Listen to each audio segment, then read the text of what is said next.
কালি কালি ৰাতি ৮মান বজাত মই বালাজন বজাৰত যে ৰেল ক্ৰচিঙৰ থিয় হৈ থকা অৱস্থাত বালাজন আৰক্ষী থানাৰ ভাৰপ্ৰাপ্ত আৰক্ষী বিষয়া আৰু লগত দুজন চিপাহী লৈ আহি মোক কৈ আছে যে আপোনাৰ বাইকখন ক'ত। মোৰ বাইকটো ঘৰতে আছিল। মই কৈছোঁ ছাৰ মোৰ বাইকটো ঘৰতে আছিল, মই ই ৰিক্সা দি বজাৰত আহিছোঁ, কিন্তু কয় আপোনাৰ কাগজ দিয়ক। মই কওঁ মোৰ গাড়ী নাই, কাগজ কেনেকৈ আপোনাক দিম। এই দুই গতে কথা হোৱাৰ পিছতে চিপাহী দুজনক কৈ মোক কলাত ধৰি চৌচৰাই থানালৈ লৈ যায়।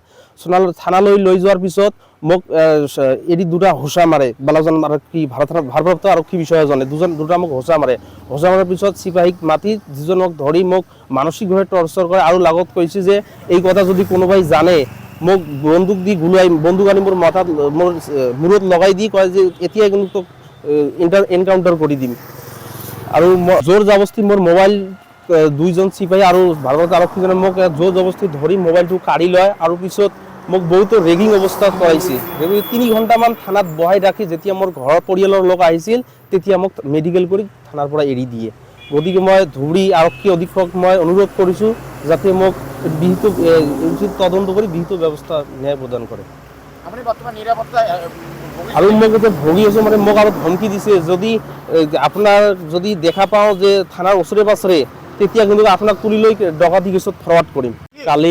কালি ৰাতি ৮মান বজাত মই বালাজন বজাৰত যে ৰেল ক্ৰচিঙৰ থিয় হৈ থকা অৱস্থাত বালাজন আৰক্ষী থানাৰ ভাৰপ্ৰাপ্ত আৰক্ষী বিষয়া আৰু লগত দুজন চিপাহী লৈ আহি মোক কৈ আছে যে আপোনাৰ বাইকখন ক'ত। মোৰ বাইকটো ঘৰতে আছিল। মই কৈছোঁ ছাৰ মোৰ বাইকটো ঘৰতে আছিল, মই ই ৰিক্সা দি বজাৰত আহিছোঁ, কিন্তু কয় আপোনাৰ কাগজ দিয়ক। মই কওঁ মোৰ গাড়ী নাই, কাগজ কেনেকৈ আপোনাক দিম।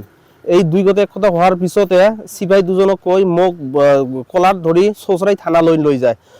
থানালৈ লৈ যোৱাৰ পিছত মোক এৰি দুটা হোচা মাৰে। বালাজন আৰক্ষী ভাৰপ্ৰাপ্ত আৰক্ষী বিষয়াজনে দুটা মোক হোচা মাৰে।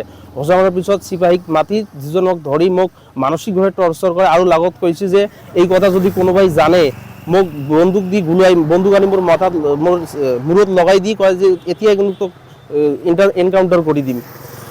আৰু জোৰ জবস্তি মোৰ মোবাইল দুইজন চিপাহী আৰু ভাৰপ্ৰাপ্ত আৰক্ষীজনে মোক জোৰ জবস্তি ধৰি মোবাইলটো কাঢ়ি লয় আৰু পিছত মোক বহুতো ৰেগিং অৱস্থাত কৰাইছে। 3 ঘণ্টামান থানাত বহাই ৰাখি যেতিয়া মোৰ ঘৰৰ পৰিয়ালৰ লোক আহিছিল তেতিয়া মোক মেডিকেল কৰি থানাৰ পৰা এৰি দিয়ে। গতিকে মই ধুবুৰী আৰক্ষী অধীক্ষক মই অনুৰোধ কৰিছোঁ যাতে মোক বিহিত তদন্ত কৰি বিহিত ব্যৱস্থা ন্যায় প্ৰদান কৰে। আৰু মোক এতিয়া ভগি আছোঁ, মানে মোক আৰু ধমকি দিছে যদি আপোনাৰ যদি দেখা পাওঁ যে থানাৰ ওচৰে পাছৰে তেতিয়া কিন্তু আপোনাক তুলি লৈ ডকাইতি কেছত ফৰৱাৰ্ড কৰিম।